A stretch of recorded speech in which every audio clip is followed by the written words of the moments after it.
My mission is end the silence, the stigma and shame about suicide loss, ideation, and mental health. Please, won't you join me?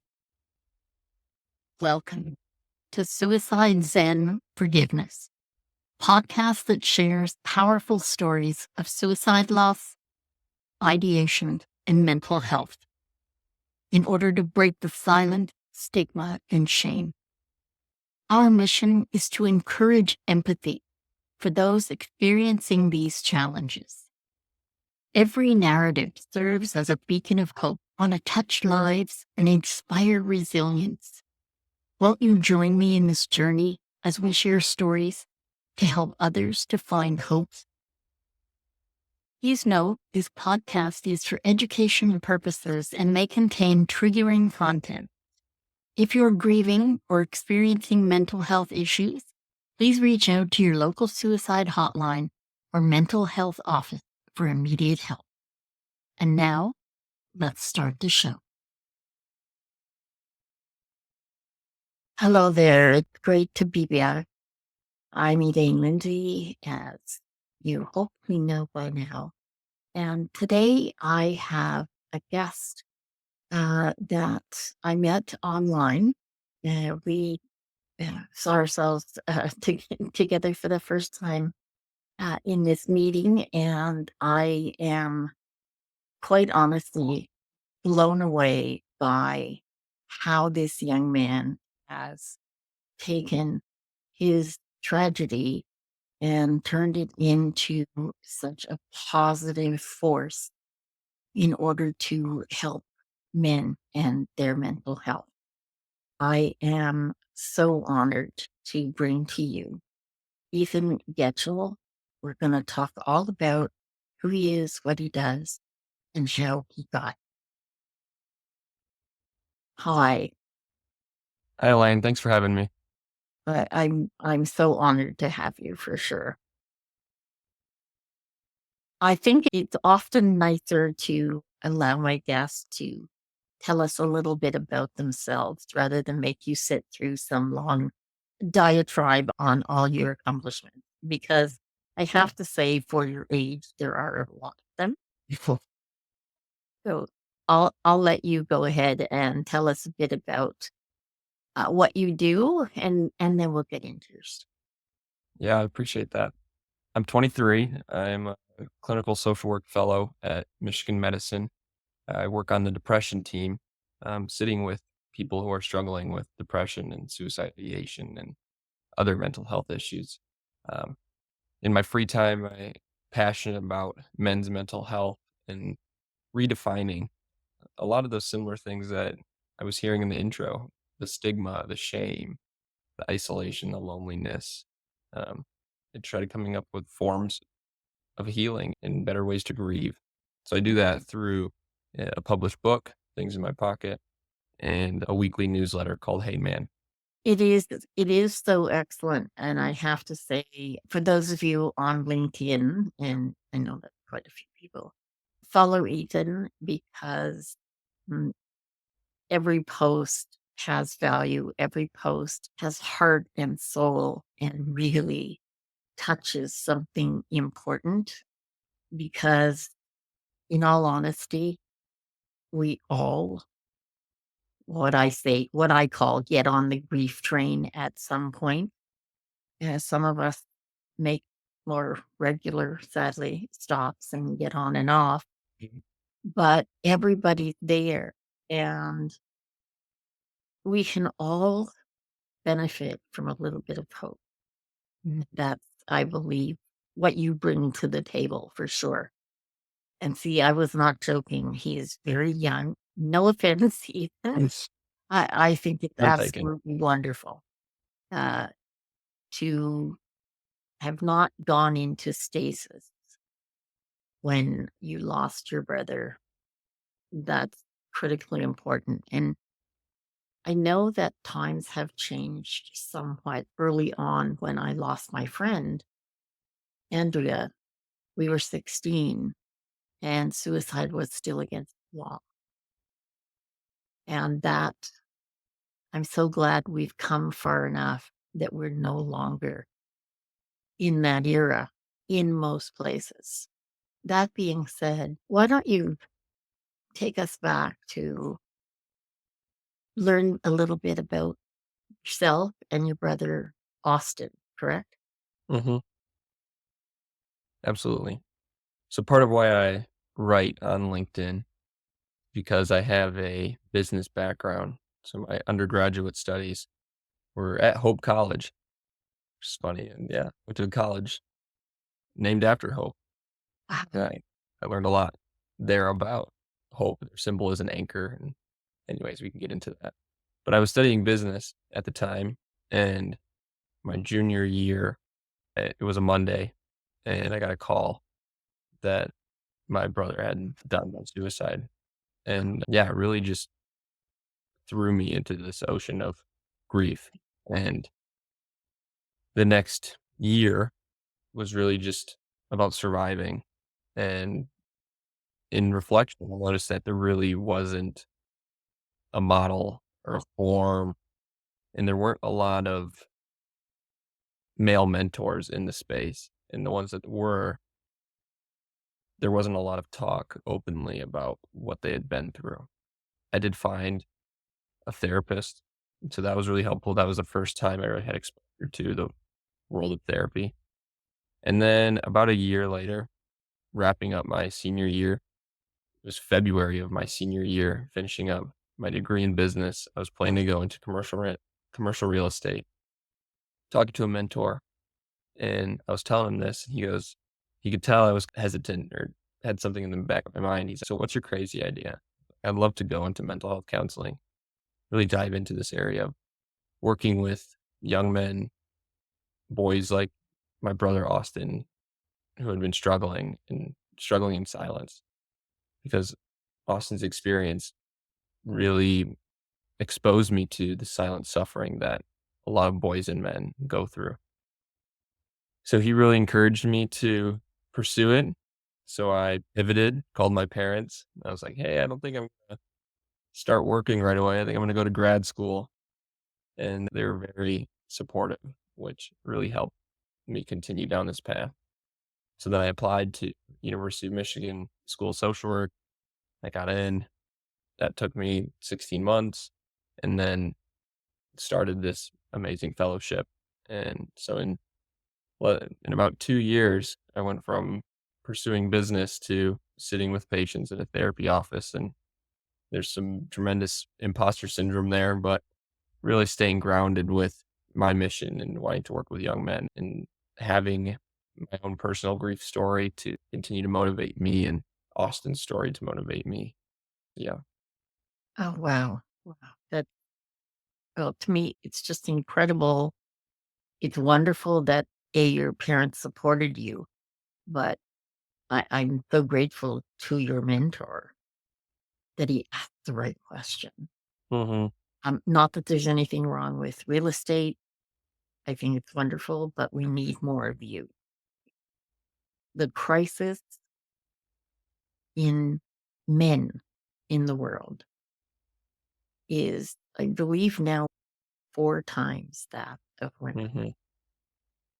And as much as people say women are more emotional and wear their heart on their sleeve and all the feelings and what have you, it's actually why we're at this place that the statistics for men are so high. Because although it is changing, and I know the millennials started the change to acknowledge that men are human too. You have feelings and you go through crises. You're not made of rock like we all assume. Growing up, one of the most pivotal moments in my life was while we were home in Scotland. I was, I think, 12, going on 13. And there was to this day, I don't know what was actually happening, some family issue. And in the middle of the night, I woke up and my father was sitting on the side of the bed with my mom. I thought my father was crying, and it just took my world out of orbit. what is going on? My, he's my hero.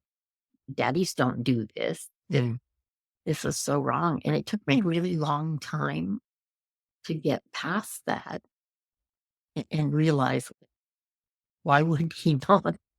mhm, He's human. Why would he not feel the same thing we feel?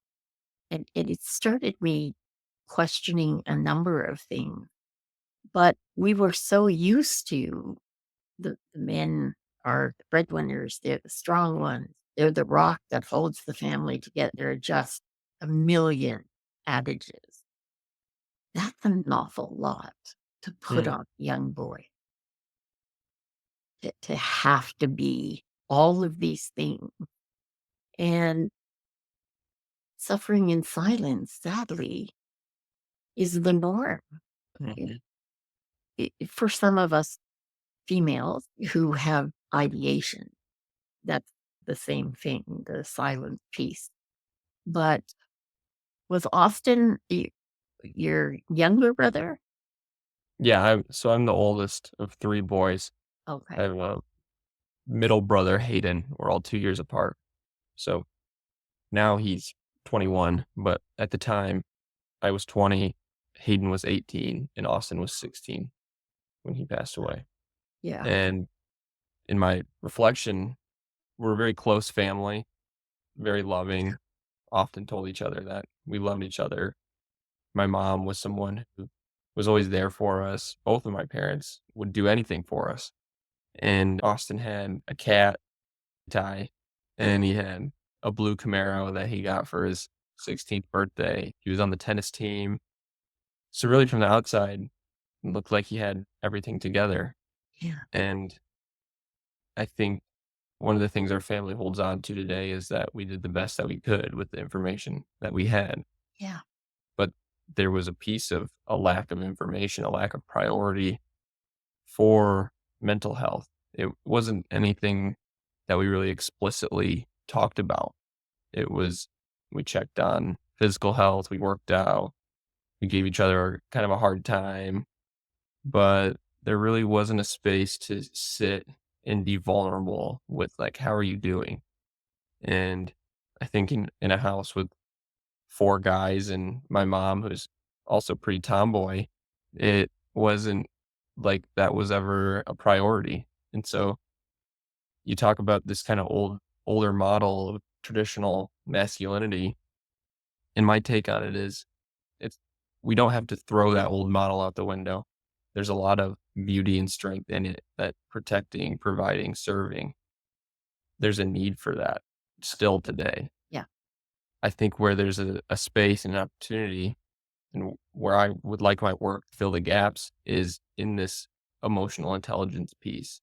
This old model isn't working, and the evidence is showing from this loneliness epidemic that we're facing. And we saw it coming out of the world wars and the amount of PTSD that men came home with. That was like the first time mental health was really acknowledged in a lot of male communities. But we see a similar pattern coming out of the COVID pandemic. There's a tremendous uptick in mental health cases and in needs and issues. And so all this information really pointing, just you alluded to it, the men are 4 times more likely to die by suicide. There's so many other statistics that are highlighting this loneliness epidemic that men Yeah. are going through. And I believe women have been doing their part. Women are so much stronger in emotional intelligence and are way ahead of us. But there is an opportunity for men to really step into this space with emotional intelligence, to lean into the discomfort, to grow that muscle, and to take the old model and build on it in this way that our boys need us to. That's you hit the most critical piece. Yeah, we're not throwing the baby out with the bathwater. Okay, our men can still be strong and be leaders and be all the things that they are. They need to be all the things they can be, and that means also mental health. But you're absolutely right. Even in the best families, okay, even I would say not even 10 years ago, mental health was not the first thing out of anyone's mouth because for a lot of people, the stigma and the shame is horrific. And therefore, that's why we have the silence. But I've said this so many times. When the end of the 60s, beginning of the 70s, there was a song on the radio called "We're Coming to Take You Away, Ha He Ho, to the Funny Farm, where life is beautiful all the time." The fact that we were getting that, like with top 40 music and telling people, like, "Whoa, you don't want to let people know what's going on in your head." There was no specifically targeted at men because there was no cognizance even that men had mental health, or for that matter, women were histrionic. Women were just, they showed their emotions too much. And it's almost like somewhere over the centuries, there was no middle ground. It was either show all your emotions or show nothing. Mhm. And that divide, I think, is what sort of caused the where we are today and how extreme it is. But yeah, we want people to have all the pieces. And there is another issue that you and I are not going to know anything about, but culturally, there is an awful lot of added stigma that often comes from within the family. It comes from within the culture, the community, and in many cases, also within the religion. You're expected to suffer in silence. And I don't think suffering in silence is useful for anyone, anytime. Mm.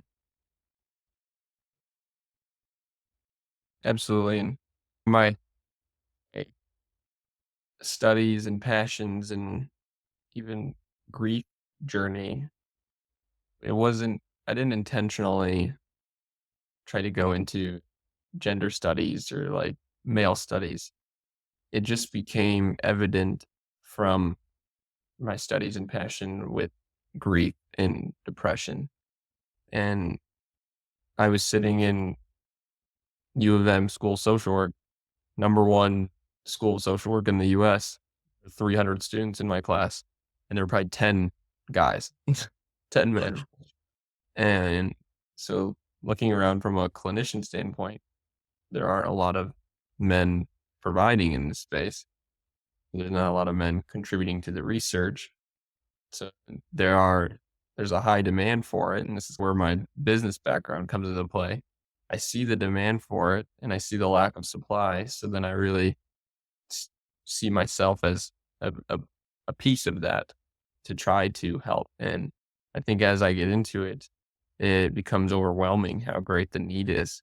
And so it encourages me to keep doing it, but it also pushes me to encourage other men to step up and do the same. And I'm really happy with my therapy practice, but I even tell people, I think in a perfect world, we wouldn't have therapists because you would have supportive parents, supportive siblings, friends, community members. You'd have enough of that to where it would fill the gap where that need of therapy is. Unfortunately, that's not the reality today. And there's a lot of legitimacy for therapy, a lot of evidence-based practice. But a lot of the space that we create is just a space of vulnerability and empathy. And there's so much power in that work I've noticed from the work I've done. And yet it's a space that my patients are like, I've never had this before. I haven't had a space to share unprocessed, just say whatever's on my mind, to have someone who's listening actively and 100% empathizing. I'm grateful to provide that, but I'm also just blown away that there isn't more of that. And that's such a good point. And never thought of, you're absolutely right. we want to get to a world where we don't need therapists because our circle, our community, our tribe is doing that with us and for us, those that we surround ourselves with. And I think it's really important to get that message across, but also get it across to women that we have to have the vulnerable conversations about the men in our lives being vulnerable because it can be uncomfortable. I'm a baby boomer, okay? Like I'm way older than you, and the coming a military family. Uh, my father was in the military in Britain and then the military in Canada, and then he was a United Nations peacekeeper. So there were a lot of things that he wouldn't say, but that he couldn't say about. He did 2 tours in Gaza, and he spent 13 months in Yemen, in 8 when he was in the British Air Force. They were expected to just do their job. There weren't mental health workers. I very much doubt there were even psychiatrists on staff with the military back then because it wasn't on the list of things that were important. Okay. It was always just a suck it up. And yeah, we need to get rid of that, all of those comments, all of those things that denigrate emotions and being vulnerable, because I think that is the most honest a human being can be. Mhm. And it is such a gift to those around you when you trust them enough to be vulnerable. Yeah, and context matters. So, like, for your dad's situation, it made sense for him to not be overly emotional because if you slowed down, you could die literally Yeah. in the battlefield. But when you take yourself out of that and put yourself in a different context, now you're in a family household and you're raising young boys. It feels like we're still applying that go to battle mentality. There's not a war that we're fighting. And these things that we're this armor that we're putting on is really doing more detriment to the health of these young boys versus inspiring these strengths of emotional intelligence and vulnerability on top of protecting, providing, serving. Yeah, absolutely. And my father wasn't old enough to be in any of the wars. He mostly did peacekeeping services in the Middle East, and all of that was about peacekeeping. And yet there was no vulnerability in that. I think they would have gotten a lot farther with their peacekeeping and with general, if the tactics included being vulnerable with those that you were at odds with, I think they all would have gotten far. I think that to this day. But there's so much posturing and so much, puffing up to show the masculine. It's really sad. That is where we place the, I guess, the importance, if you will, of that sort of masculinity. And in fact, vulnerability is number one. That should be considered one, the height of emotional intelligence, but it should be the first thing that you teach young boys. Because if you start with mental health when they're children, I think we would have much more well rounded little humans. And when you know and feel safe to be able to have feelings, it makes life a lot different. I'm not saying it solves everything because it doesn't, And I think it will take us a very long time, but I do believe what you're saying about having no need of therapists because those around us provide those services by virtue of the fact that they are around us, as we will provide for them. Mhm, And I, it's unfortunate, but again, it's not something that's probably mhm. Yeah, and like I said, I went to Hope College, and their symbol was an anchor, and universally, hope is symbolized through an anchor quite often, and I like that symbolism of thinking about hope, and it can seem like this abstract concept, but can really be tangible and practical when we think about it as the things that ground us and anchor us in the storm, in the grief, in the depression, and things that we're going through. And especially when we're talking about these things like emotional intelligence, vulnerability, where do I start with my son and my kid?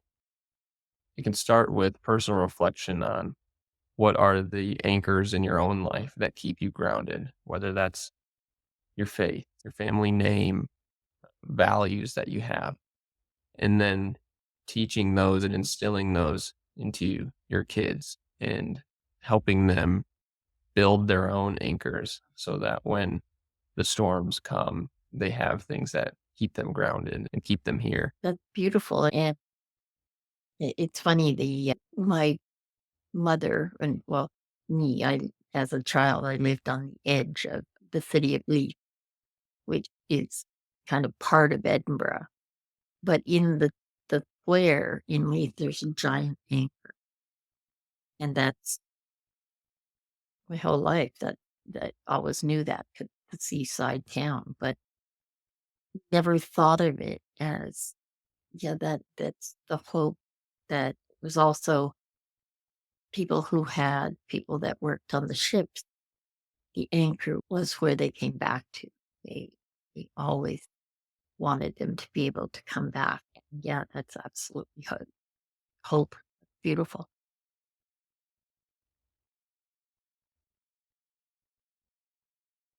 In light of losing Austin at 16, in retrospect with the family, was there were there any sort of clues you thought you saw later? Hindsight is always 2020, as they say.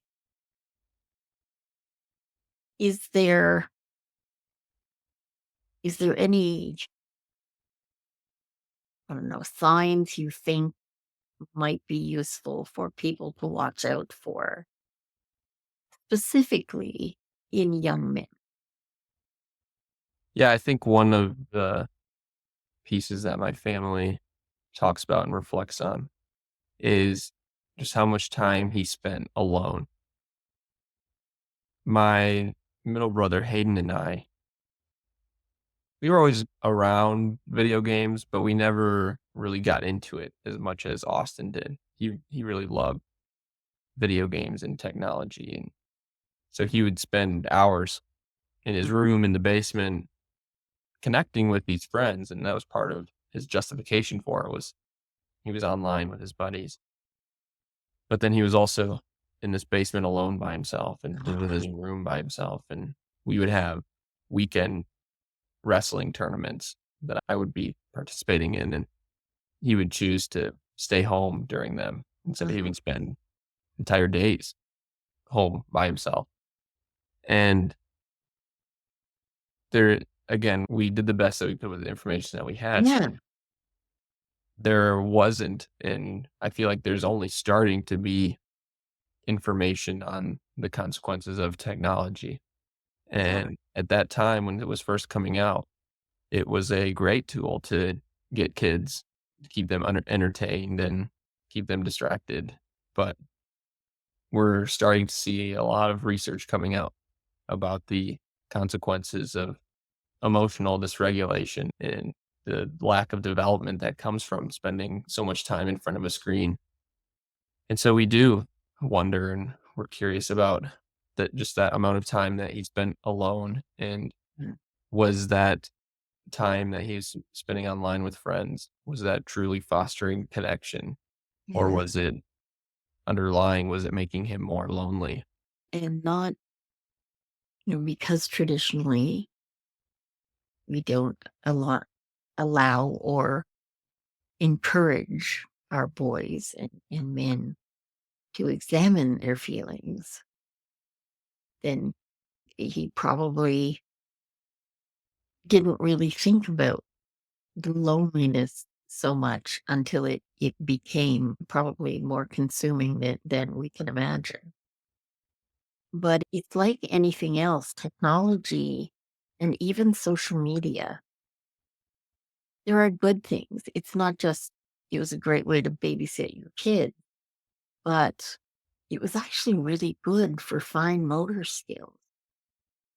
There is good in kids playing video games because some children are not as coordinated as they can be, and using video games gives them better fine motor control. My daughter-in-law is a personal trainer, and they have 2 boys. They do not have an off switch. These children they go a million miles an hour, but they love video games. And the rule in their house, they can only play video games when they're on the trampoline, so that they are actually getting some exercise, and there must be equal time spent outside, which I think is wonderful because it's up to us to make the effort to change things. And talking about your feelings with the boys, and all little boys, I think is critically important, because we even used to approach the little boy fell down and hurt himself. Told him to get up, be a man, dust it off. Boys don't cry. A little girl was told, "Oh, poor you," given a cookie or something else to stop the crying. So there was no, we all did the best we could when we didn't know any better. Mhm. But that wasn't so great for young women either, who developed other issues when when something terrible happens.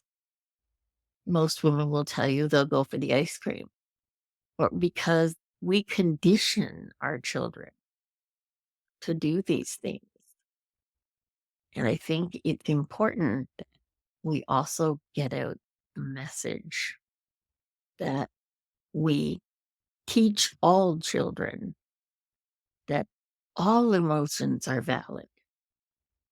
Okay, don't stuff any of them down. You need to feel those emotions, and you need to share them with someone, Mhm. because you're absolutely right.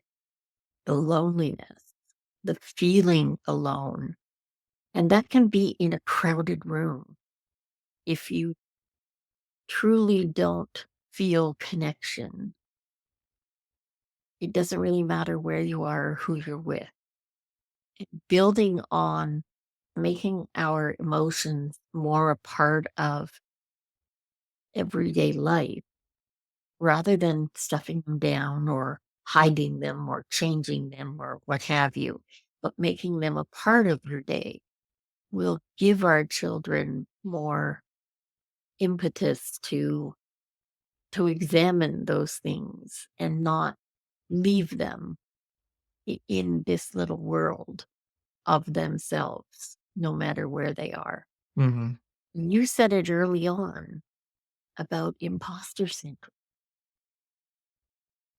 And it doesn't matter how many accolades, how many awards, how lauded we are for what we do. That is a part of the human condition. It doesn't matter who you are. I think everyone has gone through this at some point. And I think it's something that we need to acknowledge for children. People go, no, they have time to deal with that. But no, it's part of that emotional gamut that we run every day. And the best way to handle things is to know what they are and know that there are options. And if we don't discuss them, then nobody knows. Absolutely. I'm a big fan of Richard Reeves. He's an economist, and he wrote this book of Boys and Men, which really lays out this landscape of the current state of boys and men. And one of the things he talks about is, and one of the things we've been talking about is comparing young boys to an older traditional model of masculinity, but then also comparing boys to their counterparts, female counterparts to women. And a lot of the conversation is, okay, how do we make boys either more like their sisters or more like their dads? And so there's not really a model today that just lifts up young men and for who they are. And so I think there's this real opportunity. Again, not to throw out the old model of Mhm, traditional masculinity, there's a piece of that it's there. There's a piece of empowering women today that's important, and we don't need mm. to neglect that or throw that away. We can hold all of these things while uplifting young men today and creating a space so that they don't get left behind. Absolutely. And to that point, okay, the hormones that hormone soup that by the time you're a teenager is just boiling over in all areas. We have both masculine and feminine traits in the hormones, testosterone and estrogen. It doesn't matter whether you're a man or a woman, you have both. And I think that part of accepting that, understanding that, and pulling all the best traits of men and women together and allowing us all to sample those so that we understand a little better the opposite sex, understand why, how we feel as women, our counterparts men need to be able to feel as well. They need to be able to go through these things and not have to hide it, not feel they have to hide it, not feel that somehow or other it makes them less than. And you're absolutely right. It's not about denying the masculinity because that just doesn't make any sense. Okay. In every form of life, you will see the female lion, the male lion, they have different traits because they have different jobs. And even zebras and fish and whatever, they all have these pieces to them.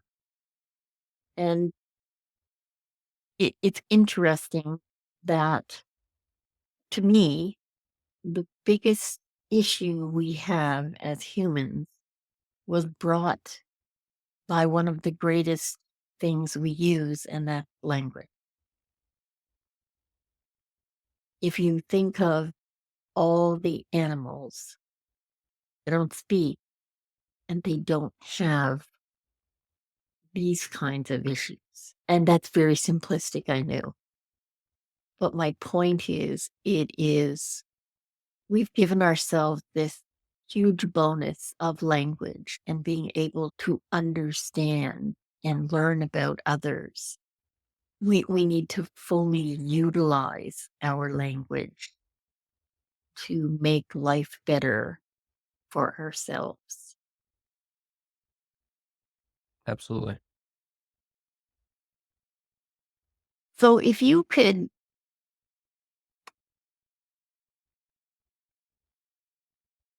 were given the task of starting now and getting a more well-rounded, let's call it a program for humans, starting with our men, Where would you start? And what do you think would Oh, be the most important step to begin? it's an interesting question. I like it. It really makes me think about the life experiences that I've had and tying in a lot of different pieces from a lot of different programs. In high school, I wrestled and I went to this Jay Robinson intensive wrestling camp, and it was 10 days, and it was mostly these young boys, and they had this curriculum, this book, and you would journal each day. You journal your nutrition, you would journal how you're feeling. It had some inspirational quotes, but a lot of the ideas around it were discipline and responsibility and service. And so I think I would bring in a piece of that. If I were starting a program, there would be a challenge piece. There would be do something difficult, because in that pursuit, in the failure, you learn lessons, you build resilience. And then there would be a time of I did a May term in Alaska, and we in the evenings we would sit around the fire and we would talk. And some nights there were prompted questions, other nights there weren't. But some of my deepest vulnerability and some of my favorite memories were just sitting around campfires. So there would be a piece of that where at the end of the day, we're reflecting and we're sharing memories, we're sharing, we're being vulnerable. So I would tie those two pieces together. And then I think the last piece it ties into my time in therapy and now as a therapist. I think there would be a piece of writing your story as well, or how you conceptualize your story. What is your purpose? Like, why are you here? So, in the background of this program, there would be check-ins and you would be asked the question, like, why were you born? And what is your purpose here? And in that wrestling, you're telling this to 10 to 15-year-old kids. And Yeah. it can seem overwhelming, but at the same time, what we're doing is we're building all these different kinds of anchors. So in wrestling with those questions, you start to learn what grounds you and what your passions are and what your purpose is. And so I think between those three things, we could play with and put together a pretty good program. Oh, that is excellent. What an excellent answer.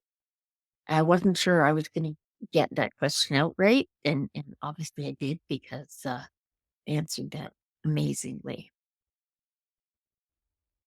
So one thing I think that we need to maybe chat about is let's talk about your book. Yeah, absolutely. I always enjoyed writing and journaling. And so it started because I had a few pieces just independently written just on my computer. And then that trip to Alaska, that May term, it part of that, the credit that we were getting was to write our like capstone paper for our undergraduate studies. And the theme was transitions in life. And so you had to just write about different transitions you've been through and how they impacted you, what you learned. And my brother had just passed away a few months prior. Um, so it was very therapeutic. It was very healing for me to continue writing. And I finished writing it and had some friends edit it and read through it. They pushed me. They were like, "Ethan, have you ever thought about publishing this and sharing it?" And so I really um, took that to heart, and I published it as and I say I'm practicing what I preach. It's a book that's very vulnerable and sharing about the things that I went through, my grief journey, and a letter that I wrote to Austin. I share that, and I shared. The book is less specific tools and skills for you, but more for you to see my grief and reflection and vulnerability practice, and to allow you to have space to reflect on your own through it's called Things in My Pocket. So it's 10 things that I carry in my pocket and the stories and lessons associated with them. And so those 10 things was my red thread, and how I was able to pull in all these different stories, from stories of my brothers and I growing up to sports to college and to losing my brother. And so there's all these different fun stories. And so it has been like my extended business card Yeah, because I just self-published it on Kindle and it's on Amazon. But I would like to write another book that's more on the practical side, that's more giving skills and tools one day. absolutely. I know you will. I absolutely know you will. We've added a link, a short link, so it's easy to get to.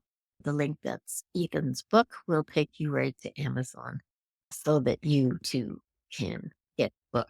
And this is not just for men, women. It's really important that not only can you offer a listening ear so the men in your life can be vulnerable, so you can teach your sons to be vulnerable, but I think it's really important. What a great way to start is to purchase the book for the man in your life or the boys in your life so that they can understand what it is that you want them to incorporate in their lives. Because we're not programmed to be vulnerable. Being vulnerable, like everything else in our heads, we have that lizard brain. Vulnerable means possible saber-toothed tiger food. You're about to be eaten. You're done for. And that, I think, is part of why being vulnerable is such a fear for humans. And more so in, of course, our hunters, those who help feed the tribe over time. They didn't have the opportunity to be vulnerable when they were searching for food because the food was searching for them. And as much as I'm being a little flippant there, I think it's really important to not just say you're going to support somebody in their vulnerability, but I think it's really important to show them in different ways how you really do mean that. And on that note, I have to say thank you so much. You are such a wise man. I was going to say young man. I'm not going to say that. You're just a wise man. And I am so honored and thankful that you came on the show. Sharing our stories do offer hope. And I know that every time we share our story, we lighten our burden just a little. So it's beneficial to the audience. It's beneficial to us when we talk about our stories and our lives. And I think it's beneficial. We also make a point of always saying those we've lost names. And Austin is now part of the show. And I'm very grateful to have met you, to get to hear what you're about now. And I can only say that I'm really looking forward to the second. Thank you. I appreciate this space that you've created in your time today. Thank you. Is there one thing you'd like to leave the audience with? Either something they can turn into a daily practice or something you do on the regular, a little tip to keep yourself anchored, to keep that hope alive. Yeah, I think reflecting on what those anchors are in your own life, writing those down and recognizing that those are anchors of hope. They can inspire you to do great, incredible things, but they can also just help you wake up in the morning. I think writing those down and being aware of those is important. Ah, that's absolutely beautiful. I'm Elaine Lindsay. This is Suicide Zen Forgiveness. We will be back again next week. And until that time, let me say thank you so much to Ethan for coming on the show and make the most of your today every day. And we'll see you again next for now. Thank you for being here for another inspiring episode of Suicide Zen Forgiveness. We appreciate you tuning in. Please subscribe and download on your favorite service and check out SZF's YouTube channel or Facebook community. If you have the chance to leave a 5-star rating or review, it'd be greatly appreciated. Please refer this to a friend you know who may benefit from the hope and inspiration from our guests. Suicide Zen Forgiveness was brought to you by the following sponsors: Truel Social Media, the digital integration specialists. Let them get you rocking page 1 in the search results. Canada's keynote humorist Judy Croon, motivational speaker, comedian, author, and stand-up coach at Second City. Judy has been involved for over a decade in the City Street Outreach Program in Toronto. The ultimate podcasting hack. This is great for you if you're just starting your podcast or if you've been running it for a while. It's filled with tools, templates, and trainings for starting, growing, and monetizing your podcast. Get access to time-saving systems, strategies for accelerating your process at each step. Find new connections and collaborations in the uplifting podcasting community. I look forward to seeing you there. Do you have a story to share? Do you know someone you think would be a great guest? Please go to szf42.com. And for our American listeners, that's szf42.com. Thank you for listening, and we hope to see you again.